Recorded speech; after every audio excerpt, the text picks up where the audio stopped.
This is the President McCormack Podcast with your host, Mark McCormack.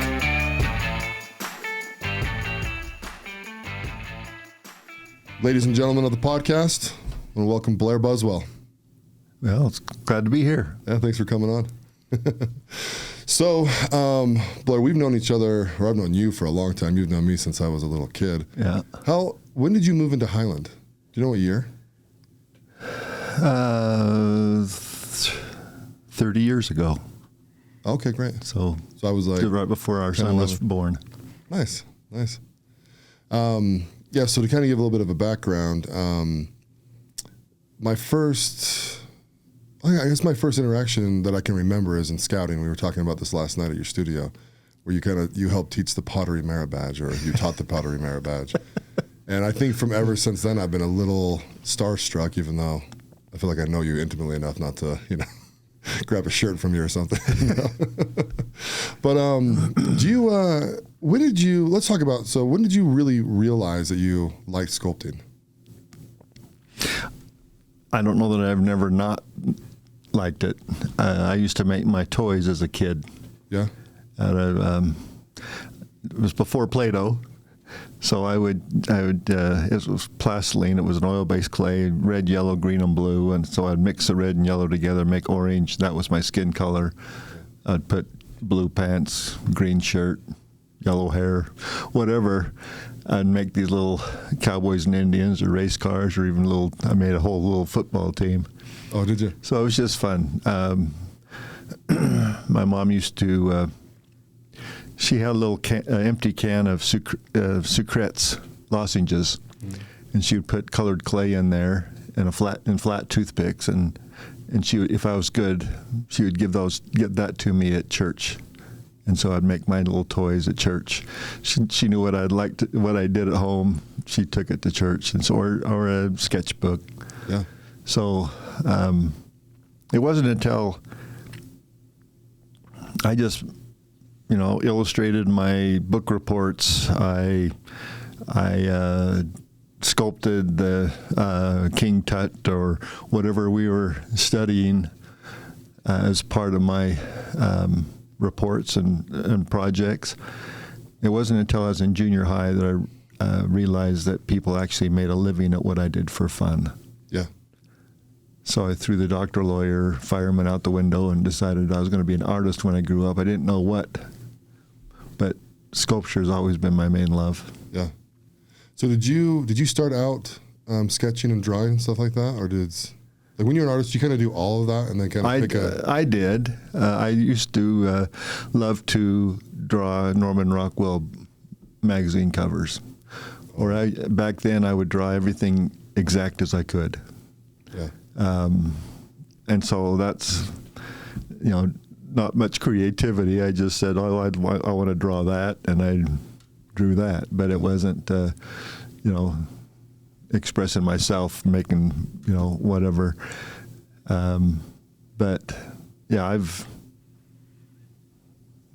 just done that all the way along, and so I took a sculpture class from all the way through high school every semester and college. Yeah. So, and then I went on to college and discovered illustration and design. I got a great understanding of why I like Norman Rockwell so well, and I pursued that for a while, drawing and painting, commercial art. Yeah.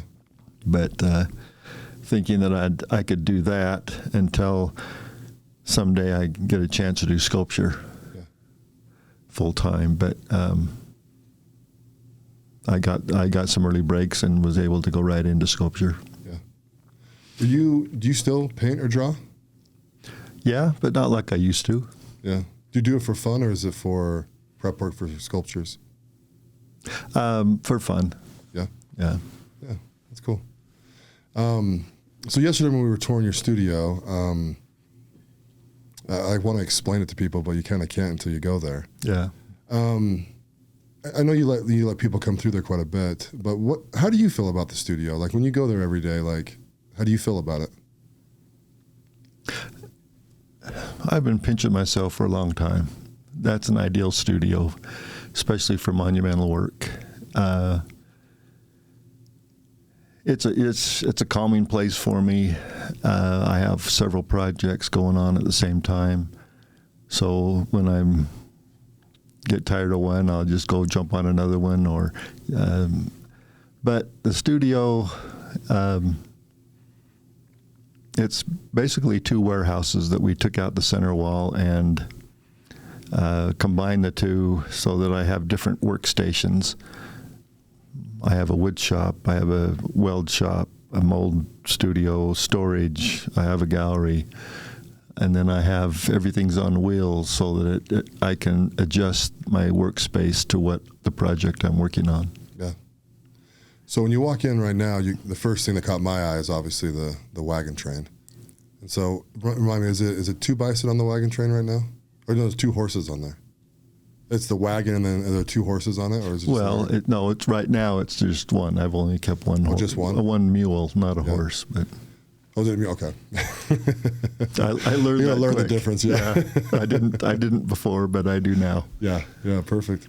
So let's talk about that project because I've actually been to that one. It's in Omaha, Nebraska. Yeah. And we talked about it last night. You've been working on that. It's a thing that you can.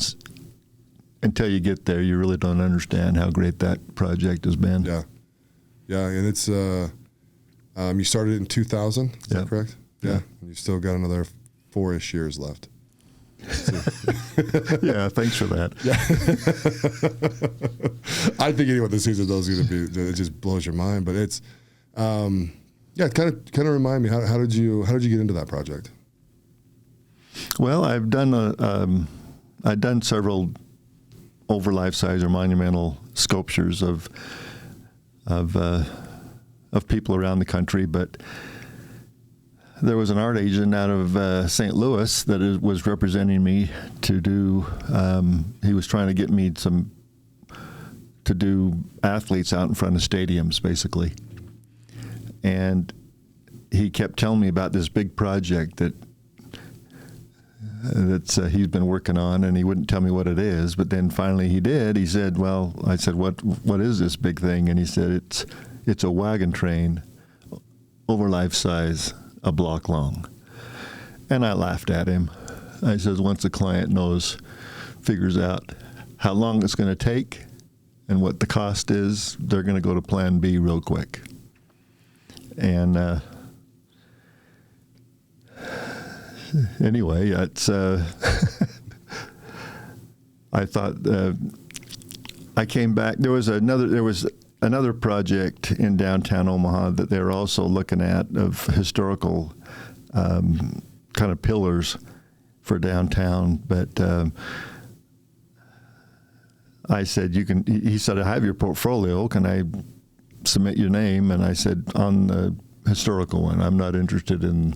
He asked me who were the top Western sculptors in the country. Yeah. And I gave him a list, and I put my friend Ed Fronten at the top of that list, and my name wasn't on it.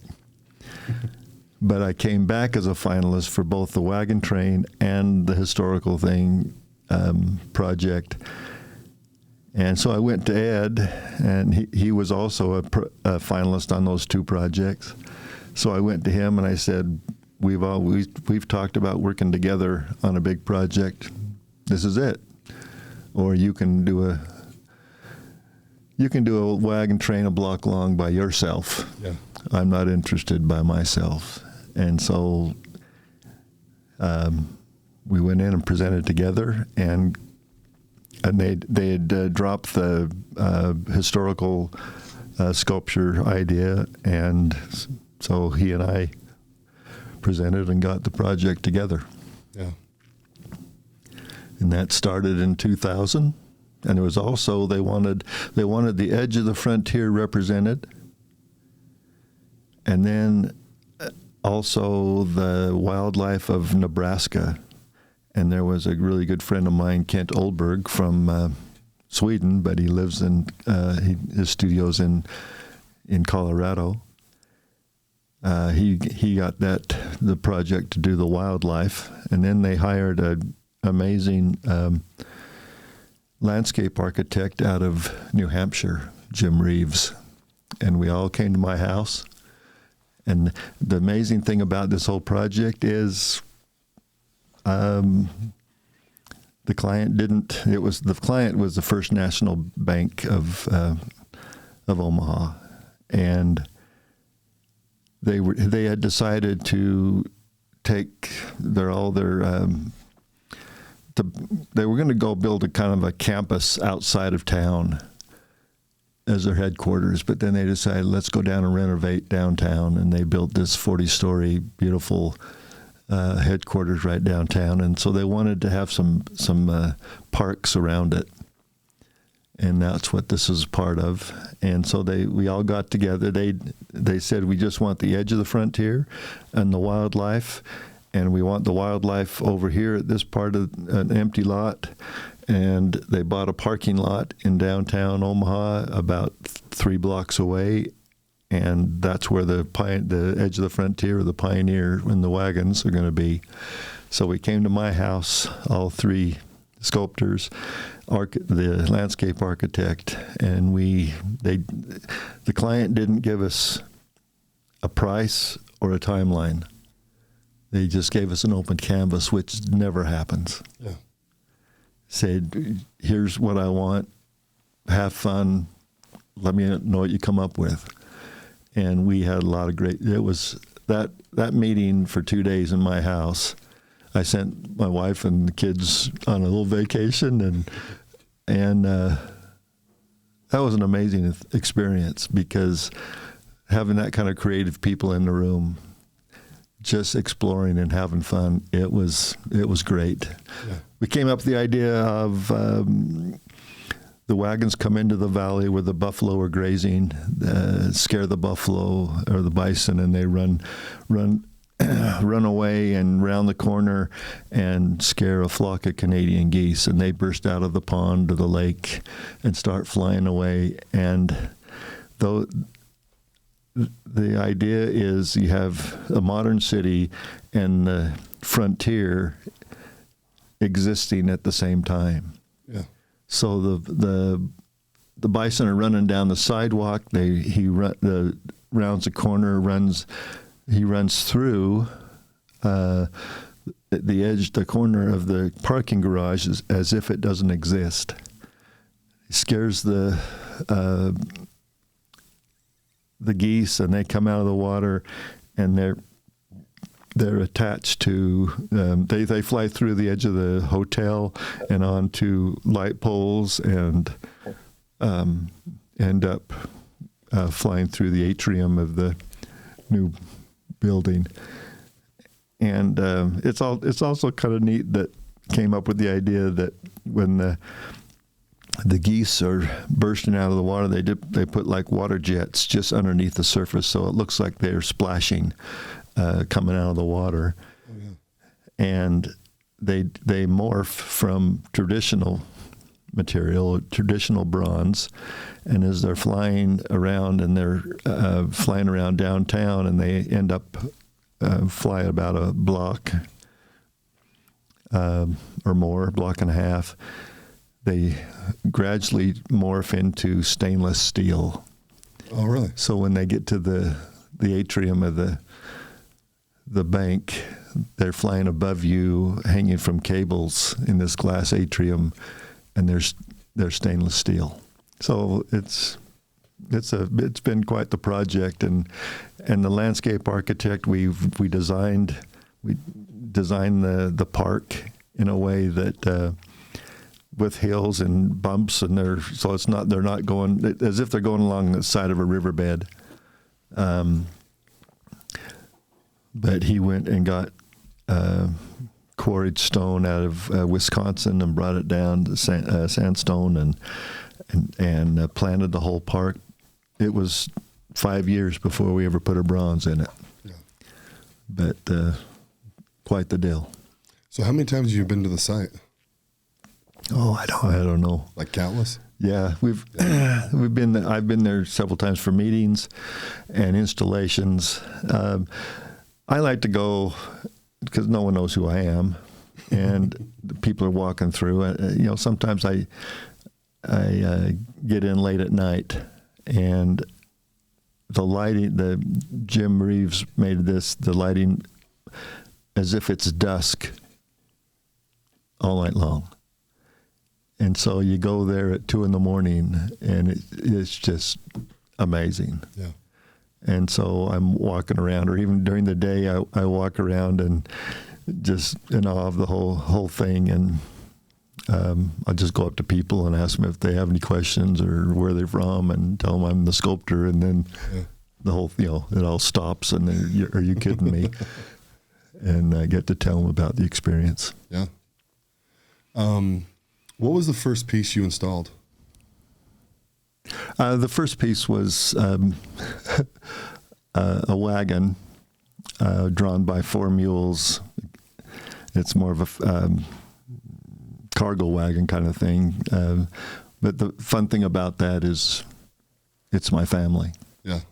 I used my wife, Julie, and my son, Weston, and daughter, Savannah, and Josie as my models. And we dressed them up in the pioneer clothes, posed them. And so that was fun for the whole family. And I put myself in there because I didn't want some stranger taking my family across the plains. It makes a lot of sense. So I got to make myself younger and thinner. And yeah, so that first wagon, it took me 4 years. Yeah.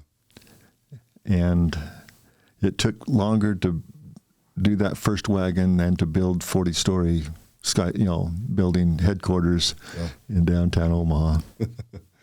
So when you guys install that, do you hire crews that actually put it in and you just oversee it, or are you actually? No, yeah, we're overseeing it. There was a great crew that with the big overhead cranes and all that were there, and we marked where they're going to be on the rocks and drilled holes and put the posts up in the legs and cemented them in. But it was the installation on that first one took at least a week. Yeah. But were you there the whole time? Yeah. Yeah. So how'd you feel when they put the first one in and it was done? It's an emotional in a way when you see, you think about all it takes to get to that point, and then to see it there, and it's still, when I go there every time, I'm amazed that I got to be a part of that project. Yeah, it's amazing.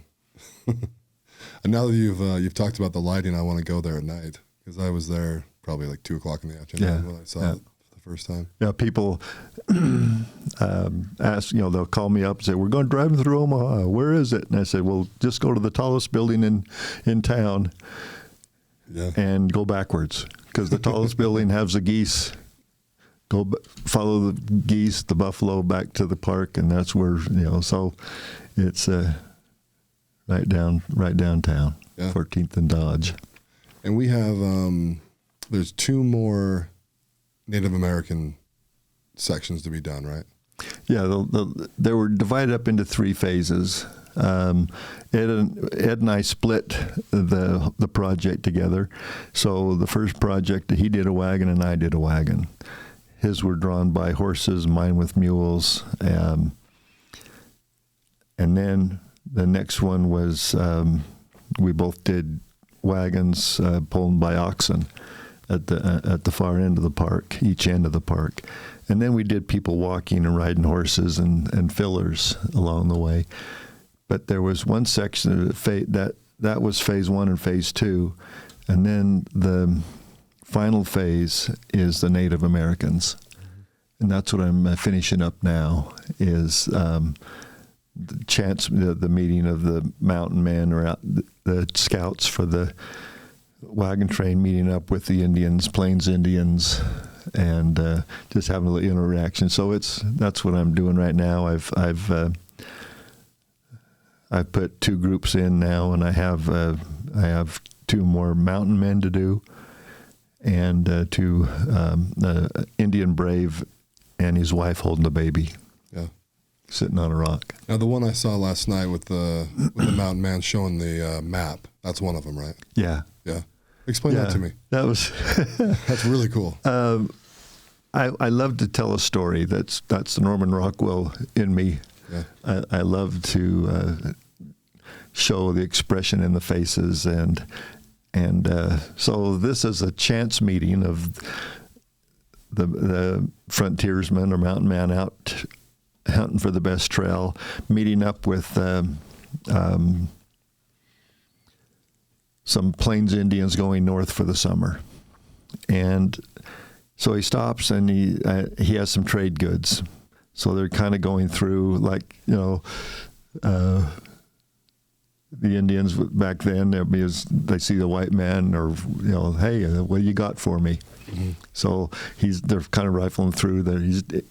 One guy's kneeling on the ground, going through beads and looking at a tomahawk and that kind of thing. And the other one is the mountain man had pulled out a map, and he's asking the two of them, where is this river, where is this canyon on the map? And the one Indian's leaning over, and he's squinting his eyes, going, what is a map? Yeah. What is paper? What are you asking me? Yeah. Never seen this before. So it's called trading for directions. Yeah. And then there's another native Plains Indian up on a horse on top of a rock, and I call him the Sentinel, and he is looking across the valley at the buffalo running down out of running away from him, actually, running down the sidewalk of downtown Omaha. But so on one end of the park is the wagon master, and he's up on a top rock, and he's waving his hat at you, and he's turned to, as you're driving into town, you become the other wagons. And he's up there saying, come over here. We're over here. Come join us. Yeah. And that, of a little fun fact, is Chad Costley. He's my neighbor growing up. So I used him as the model. And that was a lot of fun. But so you got the wagon master bringing you into the composition. Then you go walk along this S-curve of these four wagons and all the people. And on the other end, you got the Sentinel up on the horse looking across the valley at the buffalo running away, which takes you across to the buffalo, then to the geese. Yeah. So it's about 4.5 blocks long. In terms of scale, is it one of the largest projects ever been done in the U.S.? The scale is 1 1/4, so a 6-foot man is 7.5 feet tall. But as on the scale of the whole project, it's I hope, I don't know that it's the biggest. Yeah. I hope it's the best of this, because we had some great guys working on it.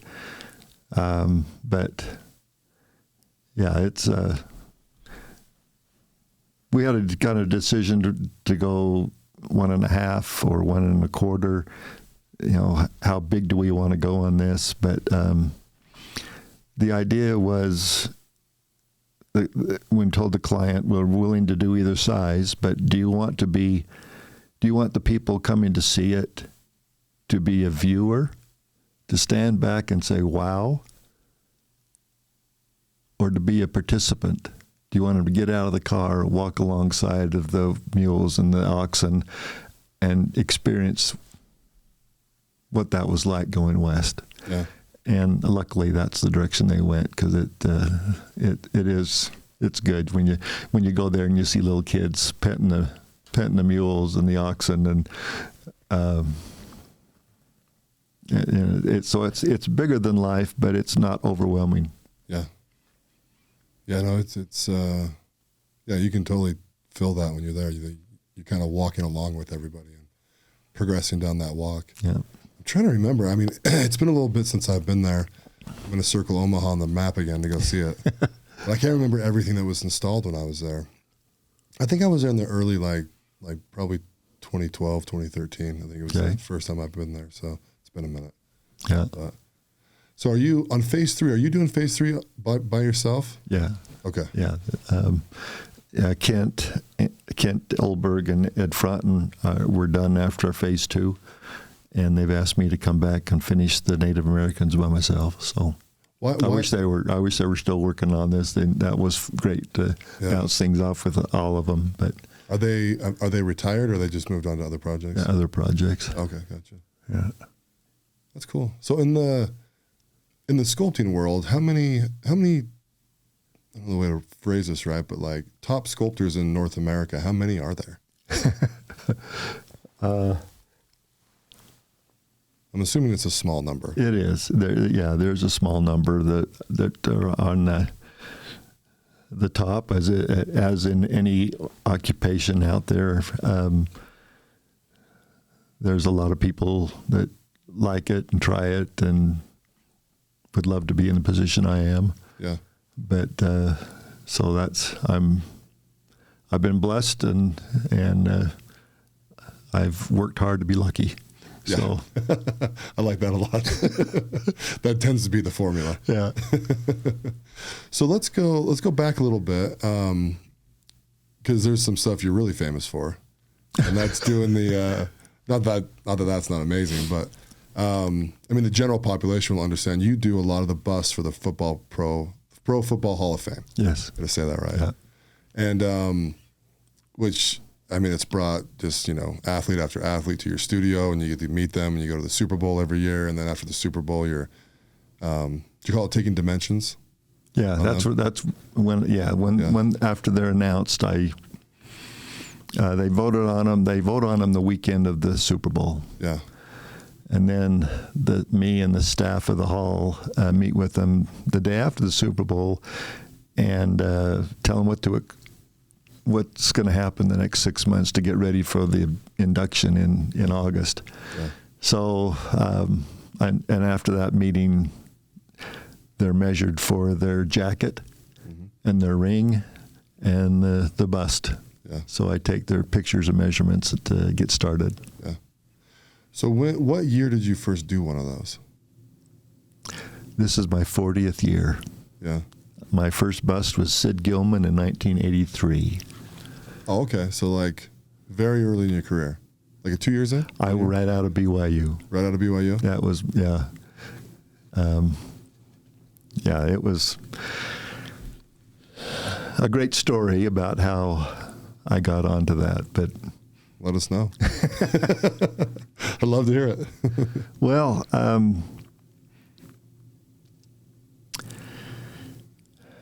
I can remember in junior high, my art teacher in 8th grade knew my interest in sculpture. He was a painter. He didn't know how to sculpt. He knew, well, that's what I wanted to do. So he pulled me aside the first part of 8th grade, and he said, I'd made everything I'd done was little toys, real small. And he pulled me aside and said, this year you're going to do a life-size head. Pass, fail class. That's your project. Scared the heck out of me. I did that every day. My 8th grade year. I did a life-size head of a man in the 70s, sideburns, mustache. Yeah. And we tried to hollow it out with ice cream scoops and spoons. We didn't know, the teacher didn't, nor did I know what I was doing. And it ended up blowing up. Oh, okay. So I went there to pick up my report card and my yearbook and my year's project, and he opened up the kiln, and there was my year's project and hundreds of pieces at the bottom. Oh, man. But anyway, I took that home, and I ended up gluing it back together like a three-dimensional jigsaw puzzle. And I said to myself, I just wanted to glue it back together to say, once upon a time, I tried a life-size head. Yeah. I'll never do it again, but I tried once. And so after that experience, when I glued it back together, our family went on a family trip. My dad was a dentist, and he had a national convention back east.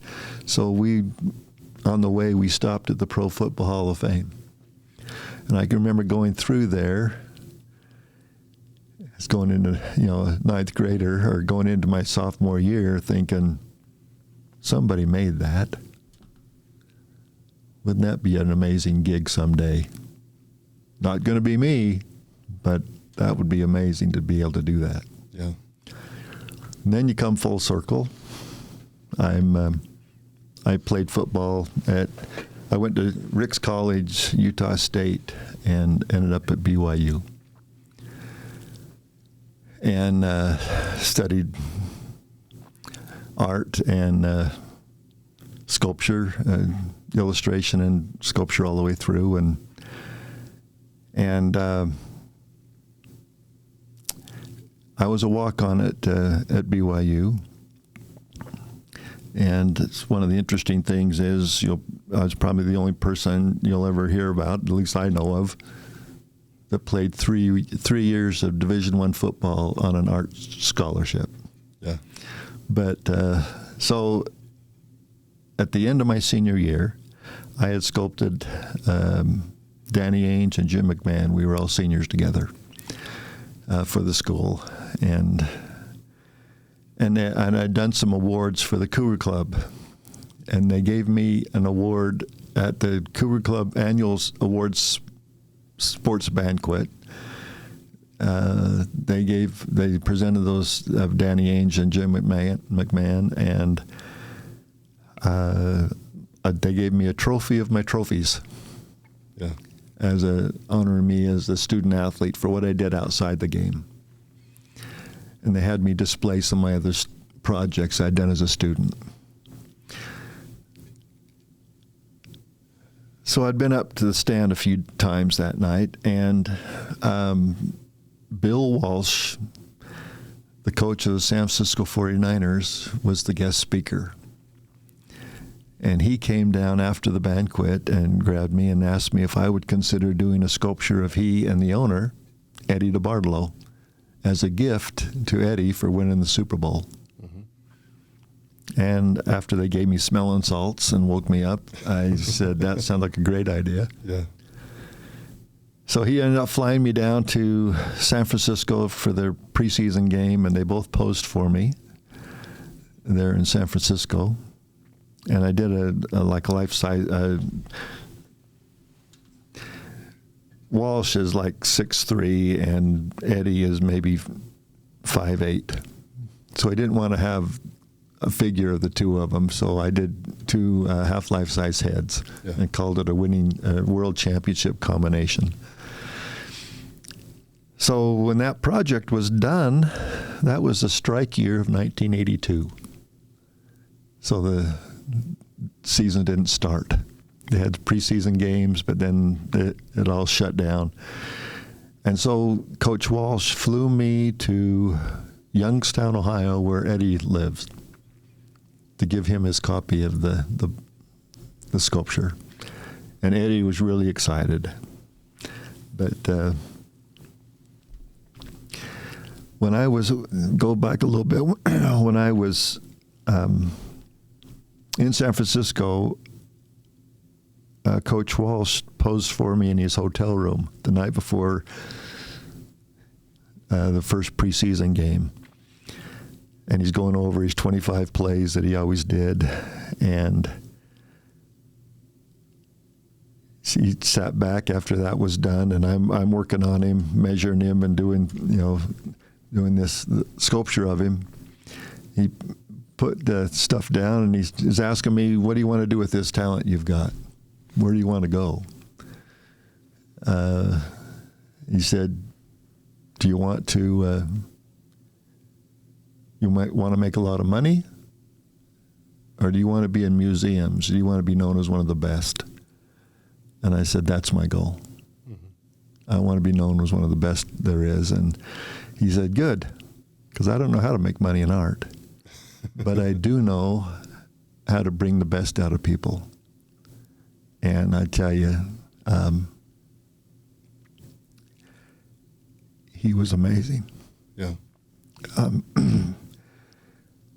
A great guy and a mentor, and taking me under his wing as a college graduate in art, knowing my interest in sports, and helping me understand how business works, and he'd fly me down to talk to his accountants, and what do you do with money when you make it, and so then he flies me to Youngstown, and I'm meeting with Eddie, and he's really excited with this sculpture, and he goes around the whole headquarters of the DeBarlo Corporation. They were the first to build shopping malls. Oh, okay. So they built shopping malls all over the country, which, how that had to have taken off. So after that, he sat me down at his office, which was amazing, memorabilia everywhere. And he sat me down and he thanked me over again and said, "This is amazing. Thank you so much." And then he pulls out a pad of paper and a pen, and he was just ready to write. So he just looks at me and "Now what can I do for you?" Scared the heck out of me. And he just looking right at me, waiting to write down whatever I said. Yeah. And before I fainted, I was telling myself, I've got to change the subject. Yeah. And so he was wearing his Super Bowl golf shirt, San Francisco 49ers championship. And I said, "That's a nice looking shirt." And he looks at me like, "You don't have one of these?" And I said, "Well, no." And he reached over on his intercom on the desk and secretary and says, "What size do you wear?" And I'm bumbling at this point. I'm going large, extra large, I don't know. And so she comes in with a stack of red and white golf shirts, a jacket, a windbreaker, hats, cufflinks, put it in front of me, and he said, "How's that?" And I go, That's amazing. Thank you so much." Yeah. Picks up the paper and pencil or his pen and looks at me again and says, "Now, what else can I do for you?"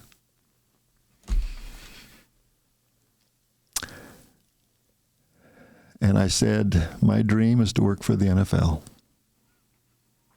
especially the Pro Football Hall of Fame." Yeah. And Eddie smiled and reached over, picked up the phone, and called the Pro Football Hall of Fame, which was an hour away. Talked to Pete Elliott, the director, and says, "I have a young man that you need to meet. I'll send him right over." That was 41 years ago. Did you go straight over there? I did. Met with them, and then they started giving me one a year, and now I'm over all of them, and I've trained two other sculptors, Ben Hammond and Scott Myers. Out of Ben is out of American Fork, and Scott Myers is out of Texas. So I meet everybody, all the new inductees, take their pictures and measurements, and then I divide up who does what. Yeah, that's amazing. So I've done about a third of the inductees. I think there's like 350, 360 busts in the Pro Football Hall of Fame, and I've done well over 100. So I've been pinching myself for a long time. And the first one,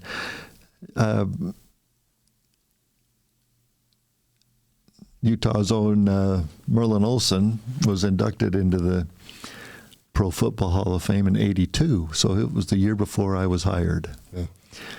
And I knew he and his family, and so he had pulled me aside and congratulated me on getting the job.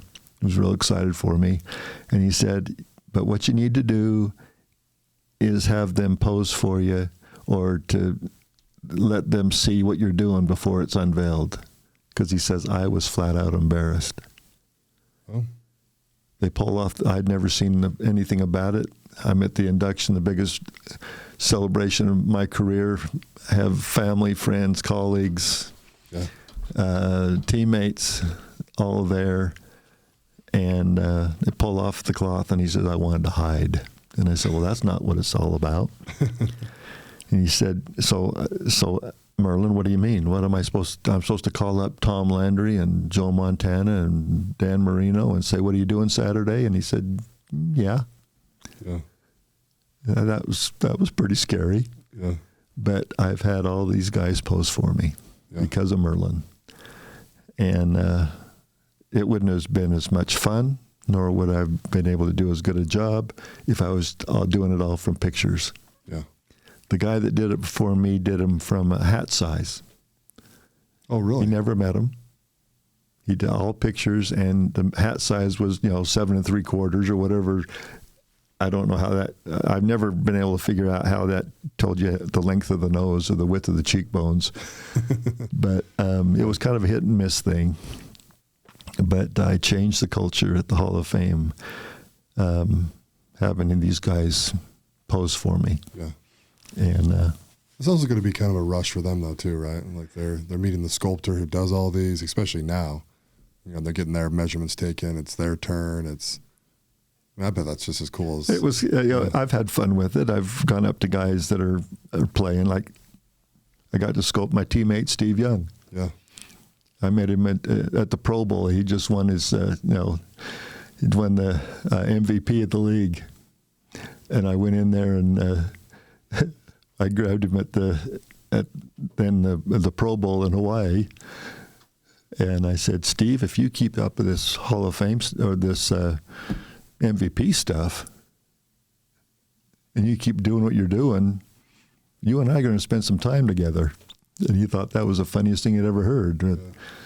But when he was inducted and he comes into the meeting with the staff of the hall, gave me a big hug, and he says, you said I was going to be here, and I didn't believe you. But, it's a culmination of a great career and longevity.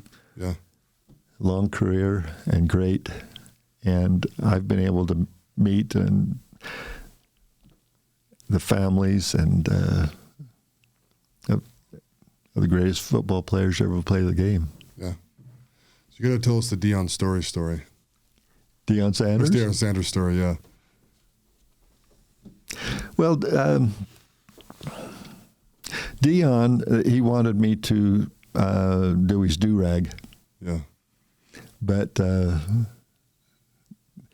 they won't let me do hats, so I can't put a hat on Tom Landry or Joe Gibbs or, the coaches.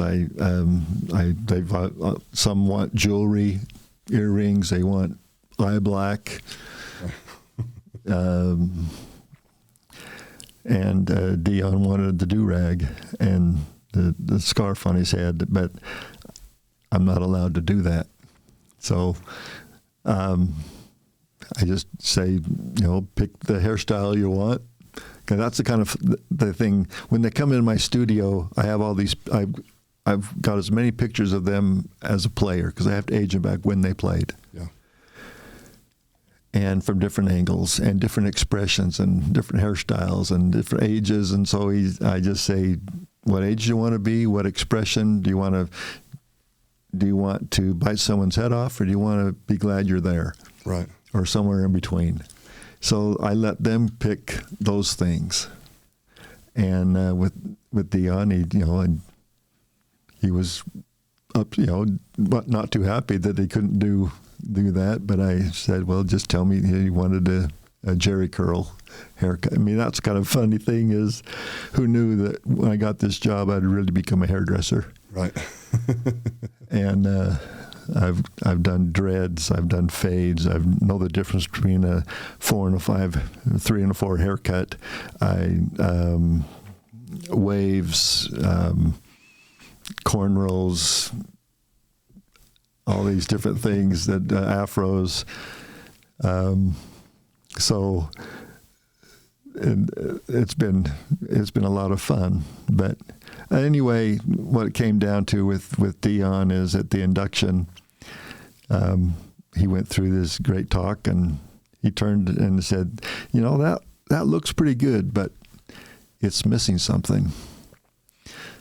So he reaches in his jacket and pulls out the scarf and goes over and ties up on the do-rag on his bronze bust.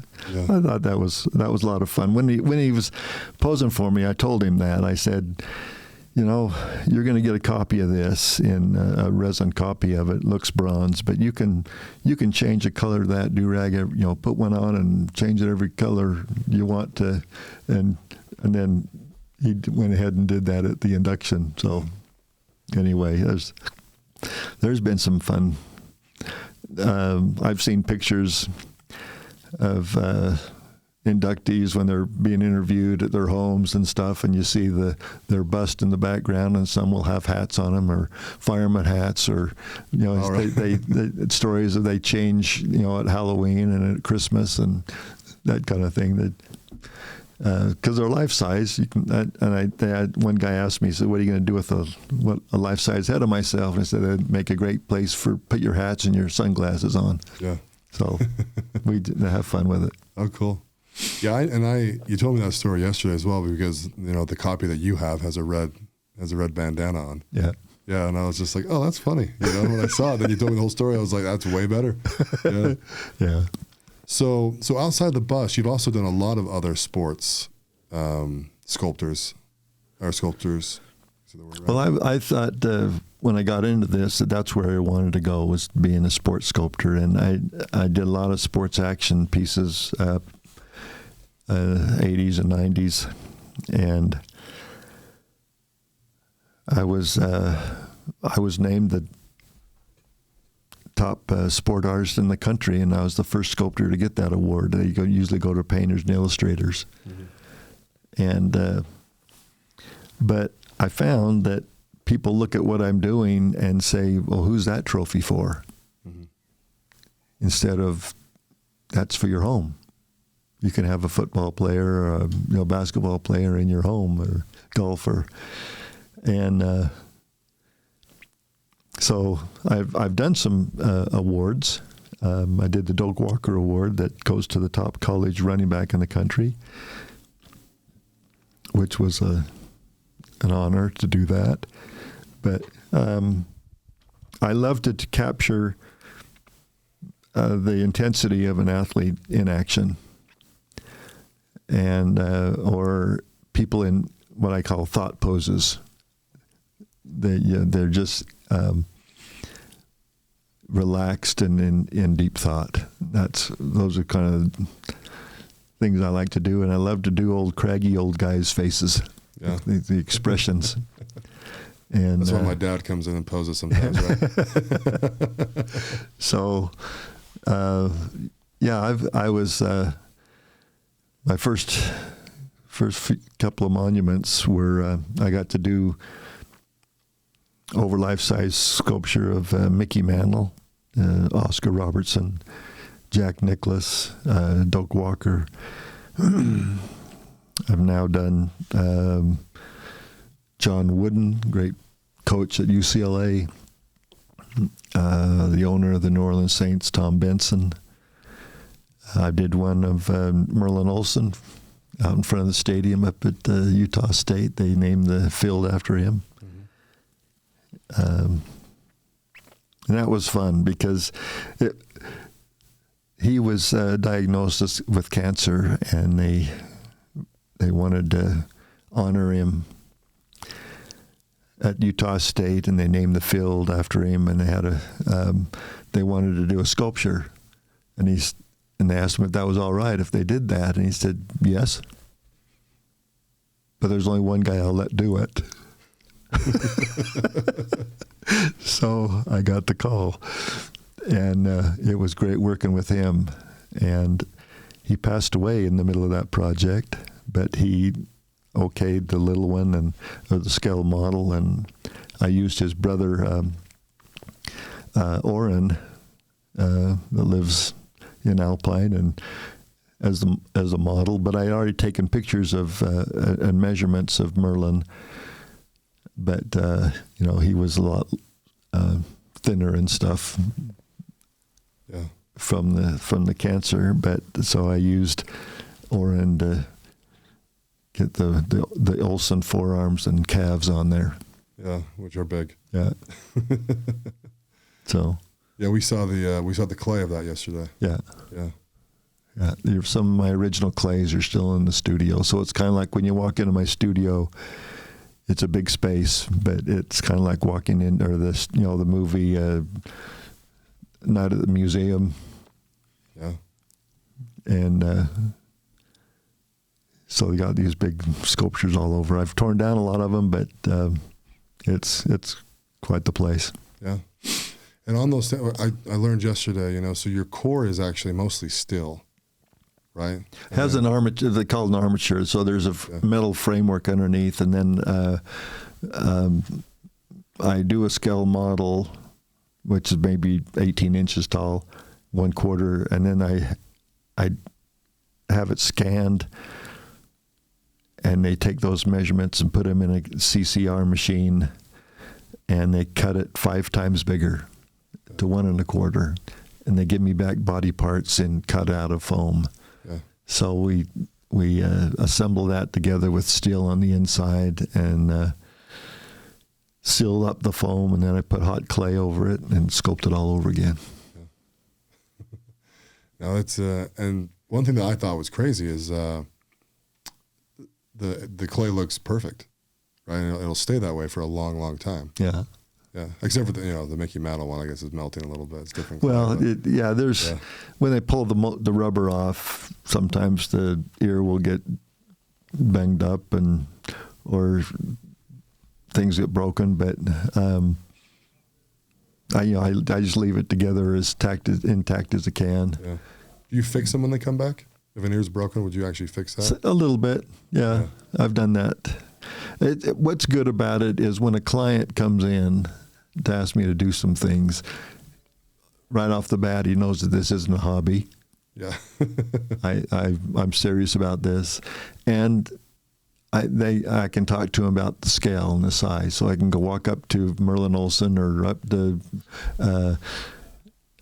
John Wooden or the Pioneer pieces and say, these are the different sizes you can go, and understand how that feels, because people usually come, they want a life size, but life size in bronze will look smaller.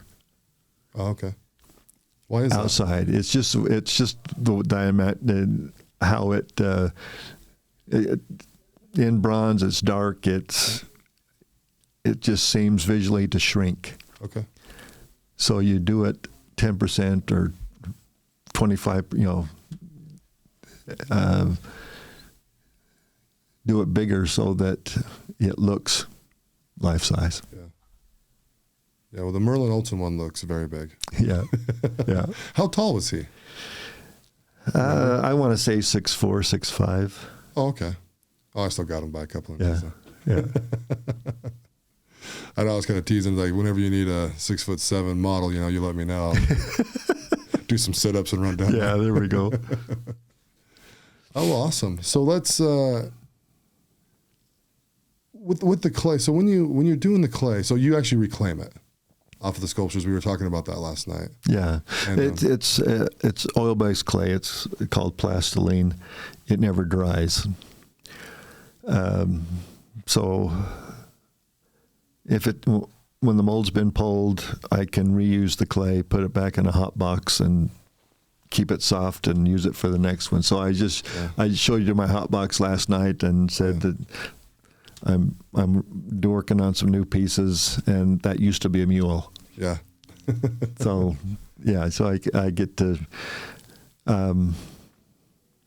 reuse that. We'll take the clay off, cut the foam off the steel, and break it all down. And yeah, but you never do that part, right? No, That's the hard part for me. It's taken me a long time to build it up, and I've had my kids and friends come in and take all the clay off. Yeah. I don't blame you. I don't think I could do it either.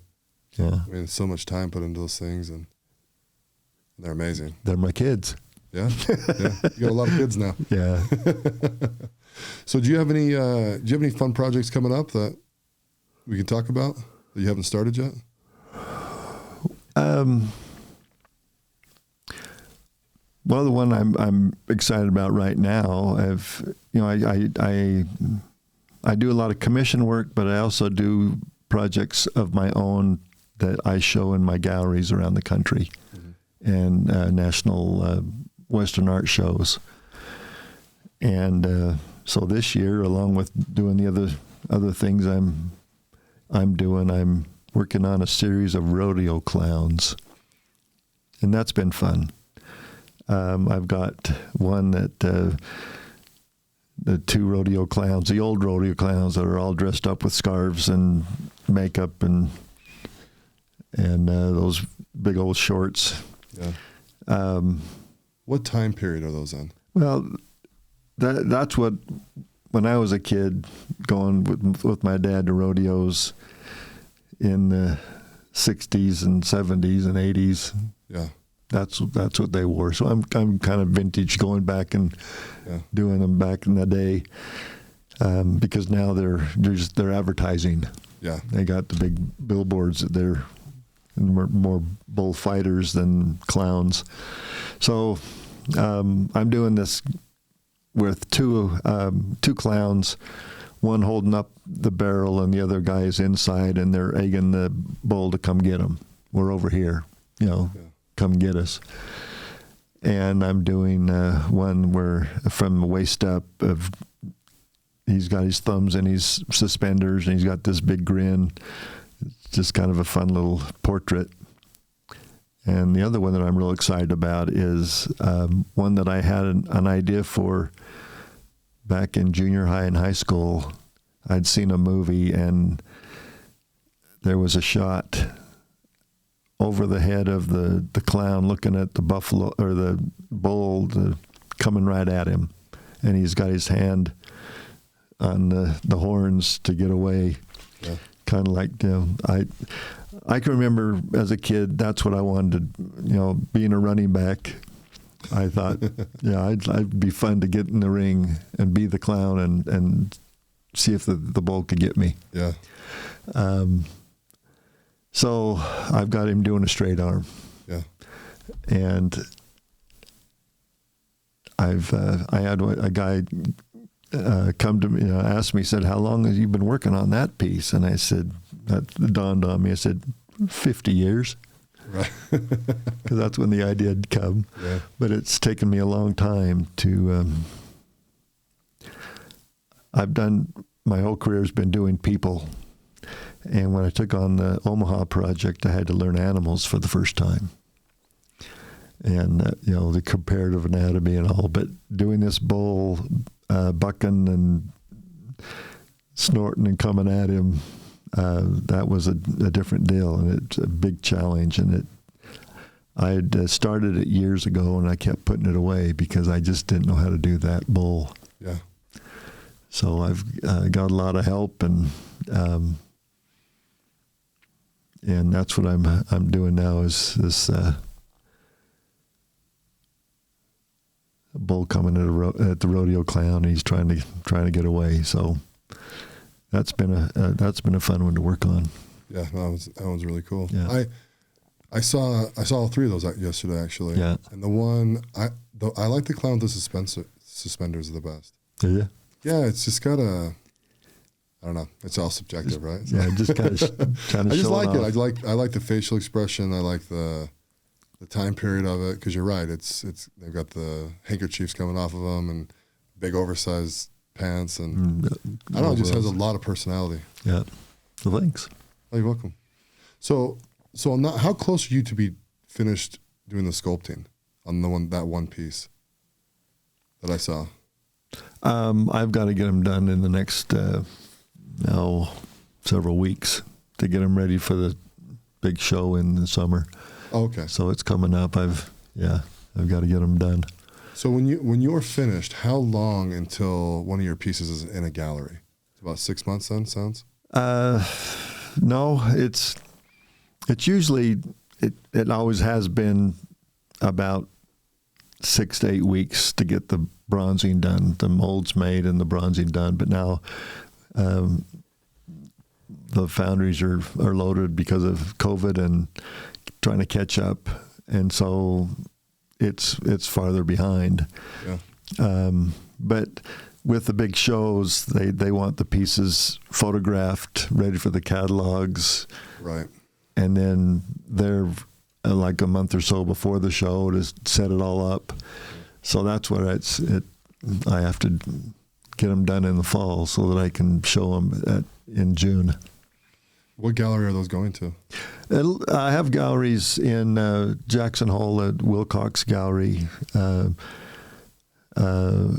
Scottsdale, Arizona, in Santa Fe. It's the Legacy Gallery, and now I'm at a new gallery, a Loom Gallery in Phillipsburg, Montana. Oh, cool. I used to have like 10 to 12 galleries around the country representing me, but in 2008 and 10, a lot of them went out of business. Yeah. or condensed and changed directions and stuff. So I'm just down to those galleries. But then there's these national shows in museums that are lucky enough to be a part of. Yeah. The biggest one is the Prix de West in Oklahoma City at the National Cowboy Hall of Fame. Yeah. So is there, when you're picking galleries, is there a strategy to that, or do you just pick the ones you like? Yeah. Back in the day when I was, before they knew who I was, I'd walk in and, you see what kind of work they display, what might fit in. And then I'd go up and ask them, sometimes I'd even go and I knew an artist, and I'd say, that's nice. Tell me about that painter. And if they said, well, I think he's still alive. He says lives somewhere in the West. Then I went on to the next gallery. Yeah. Because there's a personal relationship that needs to be there. And they got to be excited about your work so I've got some great galleries and great relationships with those people, and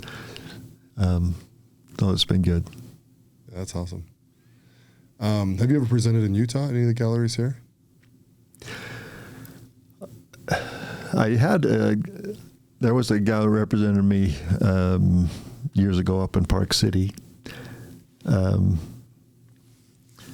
There's Anthony's in Salt Lake that has a few of my pieces. It's an antique store, and really a beautiful place for they're antiques, but they also have fine art in there. Yeah. But I've just found that most of my work is everywhere but Utah. Yeah. So, yeah. It's like me in the Utah Jazz, they won't buy anything from me. Yeah. I live here, work here, but my work's everywhere but. Yeah. So how many hours a week do you sculpt? Too many. Is it an insane amount, or? When I'm in deadlines and stuff, there'll be times I'm working 12, 14 hours a day. Really? Or more. Yeah. Or I work until I crash on the couch and get up and, but try not to do that. I can't stay up as long as I used to be able to. But, it's, you got to be able to treat this like a job. I get in the car, go to work, but when people ask me how long it takes to do this, I'm working on several projects at the same time. Mm-hmm. So I don't start one and finish one and then start the next one and finish it. Yeah. Even when I got the Hall of Fame heads, I do those at different stages. So I have a posing here and I'm posing there, and but it's fun to have a variety. Yeah. Do you bounce around between projects for creativity purposes, or you just like to do it? Yeah. Sometimes it's just you just sitting in front of the same thing for hours at a time. Yeah. You start spacing out and you're not doing your best work. So I put down and I go work on something else and see it with fresh eyes. So I just found that it's good to have several different things on throughout the day. Do you listen to music while you sculpt? Yeah, I listen to music. I talk shows. Sometimes I'll have a TV going on, and sometimes, like I found, like when I'm doing afros on a black athlete on a Hall of Fame bust, it's just monotonous. I'm just doing this texture all over. I'll have a TV on, I'll have a radio going on, and it's just noise. Yeah. So, but yeah, I have things going on, and I'm in the studio, or a lot of times I won't have anything. I'm in the zone. Do it in silence sometimes as well. Yeah. Are you by yourself a lot? Yeah. You sculpt? Yeah. I have Dan Clark is my assistant business manager there at the studio, and so he answers the phones and does the paperwork and does all the things, and so that I can sculpt. Mm-hmm. But when I'm working on the bigger pieces, I'll get people come in and help me, and that's how I met Ben Hammond. He actually came as a high school student. I knew his high school art teacher used to be a neighbor of mine in North Ogden, Utah, and she moved up to Idaho and was Ben's high school teacher, and took him. She called and asked if they could bring on a art excursion, and came down to my studio. And it's the first time he had seen, someone actually sculpting for a living. Yeah. So after he graduated at Ricks College and was married, and he came knocking on my door to see if he could help in any way, come sweep my floor or whatever it took, and I took him on, and it was a good thing. And then I had my nephew and Ben's brother, and we had just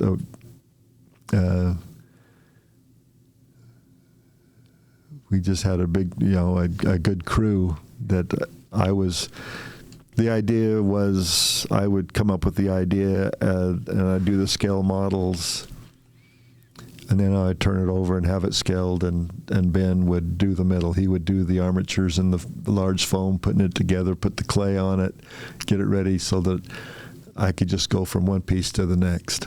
Right. And would he be considered an apprentice? Yeah. Yeah. Okay. And I guess I trained him too well, so now he's off doing his thing, and he's doing great. He's got a great career of his own. I'm really proud of him. And that's got to be like the coaching tree, though, right? Yeah. So now it's it's up to him to pass it on too. So, and I like that. I love critiques. I love to be to take something and to painters or other sculptors that I like. I'll take a project I'm on. After a while, you don't know what you're seeing anymore. So what do you see in and you need to move the arm this way or that way or whatever it is, and it's good because you have somebody else looking at it in a whole different way. Yeah. And I do that for other people too. Bring their work in, and we'll go over it. I've just learned from doing this as long as I have that the more you know, the more you learn, it teaches you what you still got to know. But, you know, that hill just keeps getting higher and higher, trying to get up it. And so I still have a lot to learn. I went over to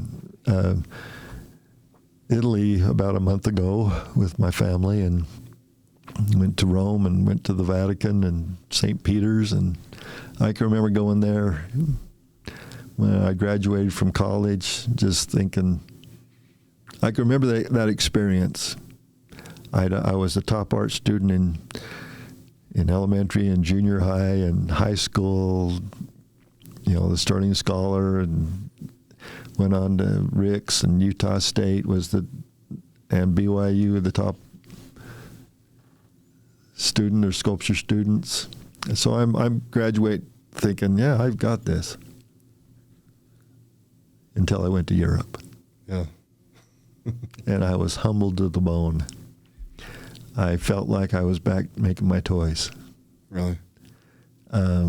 What I still don't understand and I've got a lot to, and so I can remember going through the Vatican in 1982, or in the St. Peter's, and just in shock.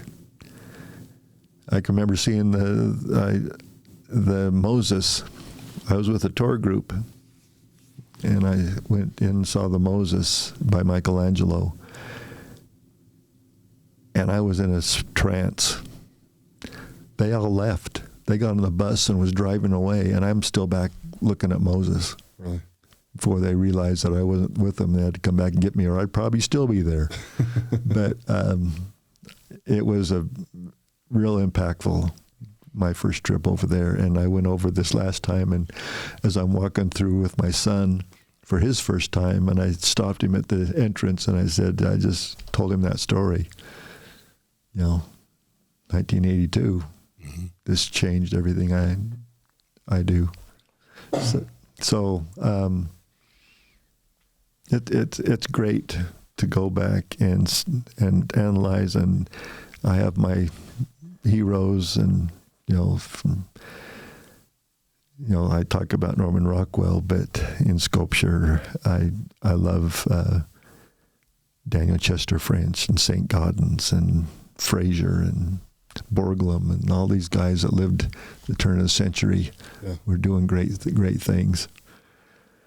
When you see a sculptor by like Michelangelo, or some of the stuff that you've seen, or like some more modern statues and things, what's the difference between them? Like, what do you see the difference as? Well, I don't know about the difference, but the thing that comes to me from studying this as long as I have is it becomes real obvious those that understand it and those that don't. Okay. Like a master's touch. They're just yes, those that are just trying to make something pretty, and those that really internalize and understand what they're doing. And that's my whole thing now, is I really want to get to that point. That people recognize, like Bill Walsh, way back. I continually trying to, so when he said back then, he says, my biggest advice is whatever you do, make sure it's the best you can do every time. So that when people say your name, quality comes to mind. Yeah. And that meant a lot. And so that's really stuck to me way back then, and it's still something I strive to now. Yeah. Yeah, it's not hard to tell that you strive for that. How long can you sculpt for? Is this something you can do till you're done? You mean in a day, or? No, I mean like in a lifetime. Kind of like surgeons, they end up later in life, they can't work so it's precision in their hands, and your body just gives up on you. That's probably when I'll stop. Yeah. This has been something for me where it's a job or profession that I don't look forward to Fridays, Mm-hmm. and I don't dread Mondays. Right. I like what I do. I'm blessed to be able to do what I do, and I'd like to do it as long as I can. There are times when I get burned out, doing some of these in the deadlines, and it gets to be a job. Yeah. But most of the time, I really enjoy what I do. What do you do when you get burned out?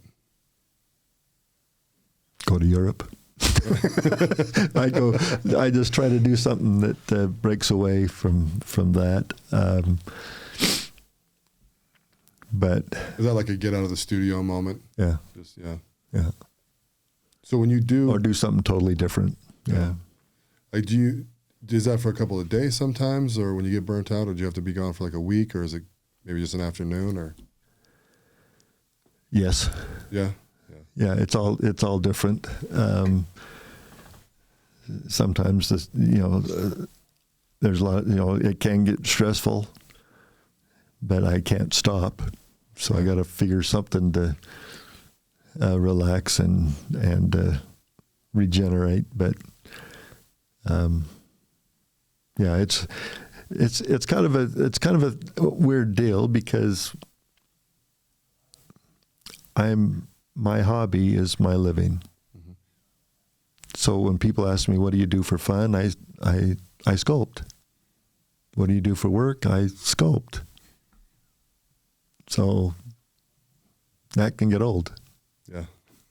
Or, there's times where you just I got to go skiing. I got to go whatever it is. Yeah. Do something different. And I'm sure that happens in everybody else, but yeah. Sometimes and I'd like to get people to sometimes it's being in by yourself day after day after day after day. It's kind of like come in and talk to me. Yeah. Like when your dad came to my studio. Yeah. When friends come to my studio, I'm working on a project. I told your dad, hold your hand this way, and so he's holding his hand, and we're talking till midnight or whatever it was, and I'm sculpting his hand, and I've had friends come and then I'll tell them do this for me while we're talking. Yeah. So that's interesting too, because I would imagine you have to go into a headspace where you don't want people talking to you, but you can actually sculpt while you're talking. Yeah. Yeah. That's cool. Yeah. So when you're doing one, do you ever feel like it's finished, or is there a moment that That's the hardest thing. It's when is it done? I can sit and tickle it forever. Yeah. And sometimes I ruin it by doing that. Too much. Yeah, let it be. Yeah, so the joke is, I have to have someone come knock me over the head and take the piece from me and mold it. Because, I'm always trying to get that perfection, and I don't know that it's ever there. Yeah. But I've got a deadline. I have to have it done. Okay, it's... Who's the person that tells you it's done? Is it you, or do you have anyone trusted that can come and say you're done with this? When it's struggling, I'll have friends come in and see if there's anything they see, or I'll send pictures. Yeah. But it comes down to where I'm comfortable with. And sculpture is something you have to do it all the way around. The joke is with the painter, they have to pick one view, and they do that one view great. Yeah. But with sculpture, I have to do all the other views all the way around. So you're walking. I stand most every day, all day, and I'm turning my sculpture's pedestal turns. So I'm looking at it, and I'm sculpting the whole thing as a unit versus do an eye and then do the nose and then do the mouth. I'm moving it so that it all kind of comes into focus at the same time. Yeah. That's amazing. So we talked about this a little bit last night, but like when we talk about legacy, because I think, so I just turned 41, so I turned 40 a year ago, and it's one of the reasons I started this podcast is I was thinking about my own legacy and like what I'm going to leave to my family, my kids and grandkids, and you know, hopefully they enjoy this in 200 years. We'll see. But with you, I mean, you have art pieces that are all over the place that will be here until a meteor blows this earth up. Like, what is that like? When you contemplate that, what does it feel like?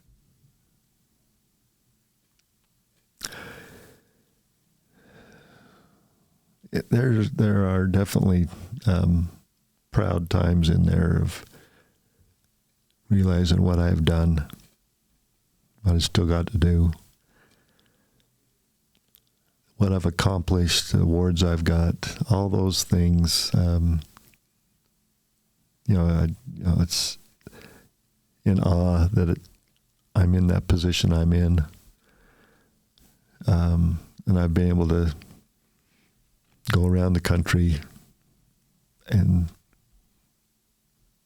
go visit my sculptures.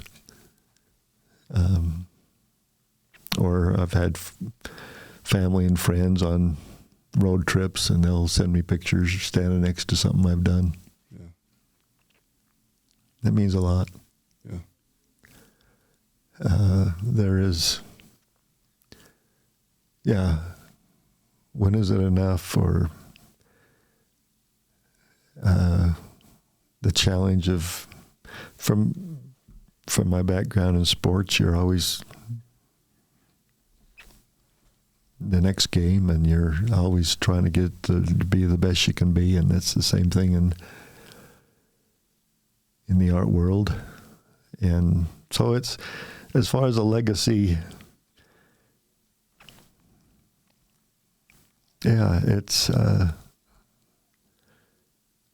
there's a lot there. Now looking back, and I've been blessed to be able to do what I do. Yeah, absolutely. Do your kids appreciate it? They get it, yeah. Yeah, because they've done it, they've seen it their whole life. So. That's been the interesting thing, is when they're growing up. Yeah. When they realize that their dad does something totally different than their friends down the street. Yeah. Dads do. Yeah. And I can remember my son, I asked him to go with me one time for a posing of James Lofton down in California. And I told him, if you come and you're a good boy, I'll take you to Legoland. Yeah. So he was going to Legoland. He could care less about James Lofton. Yeah. But he went into his fourth grade teacher and told he was was a guy, and he's told him he was going to be gone for the Friday or whatever it was. He said, well, where are you going? And he says, I'm going with my dad to California. He's going to sculpt some guy, a Hall of Famer. Hall of Famer? What are you talking about? Yeah. So he came home and asked me, who are we going to go see? And so he went back and told his teacher, and the teacher was just, you're going to go see James Lofton? He's my favorite football player of all time. Yeah. Can you have him sign this football card I've got? Yeah. And my son's coming home going, who is this guy? Yeah. My teacher just flipped out. Yeah. So it was kind of like, okay, they're just guys that my dad works with. But then when you realize it, it kind of aha moment. Yeah.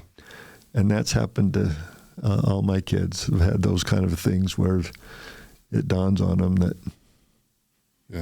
this is really kind of a special thing. Oh, different. Because your kids are all late 20s, early 30s? Yeah, my oldest son Weston just turned 30, and Savannah 29.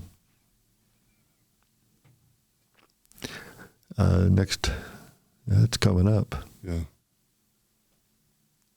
Oh, today. Oh, today? The 9th. Yep.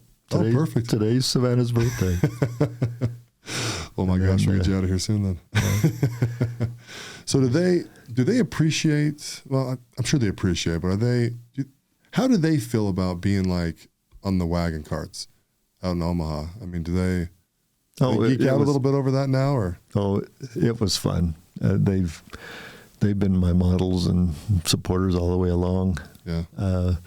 It was fun to dress up, but when they went and saw it in bronze, you could tell that was a proud moment for them and to me. Yeah. But when you see the final product, it's a different deal. Yeah. So, and I've let them. Each one of my kids are artistic in their own way, drawing and being able to do things that are artistic now, and it's a lot of fun to see them. They don't want to sculpt. They don't want to be dad. Yeah. But they've doing things that are. My son's designs on the CAD and space relationships and all those things that he has to work with. My daughter's a photographer, and my youngest one is just exploring painting and drawing and using the computer. Getting into, right now, she's pursuing medical tattooing. Oh, really? For injuries, and yeah.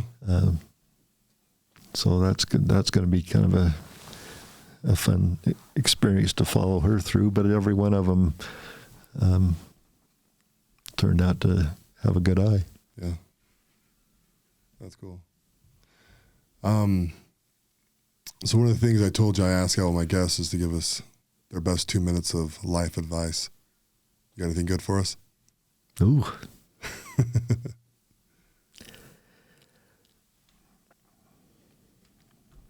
thing that I live by is you just need to enjoy the journey, and that the process, have fun with the process. And if you're doing your best on that, the results usually come out to be the but you've got to continually challenge yourself to look for new things and improve as much as you can, but to enjoy the journey. Perfect. Yeah. Yeah, thanks. Well, thanks for coming on the podcast. I really, really, really appreciate it. Yeah. You're one of the first 5 people's names I wrote down that I wanted to have on this. Hey, well, I've just always admired and I guess I've always just been in awe of the stuff you've created, and I just love it. Okay. Well, you come from a great family. Oh, thank you very much. Thanks for having me. Absolutely. Yeah. Thanks for listening to the President McCormack Podcast, brought to you by McCormack Foundation, Saxton Fund, ADP Lemco, and Professional Floor Systems. Make sure you subscribe to the podcast and keep up with Mark on Instagram @President McCormack.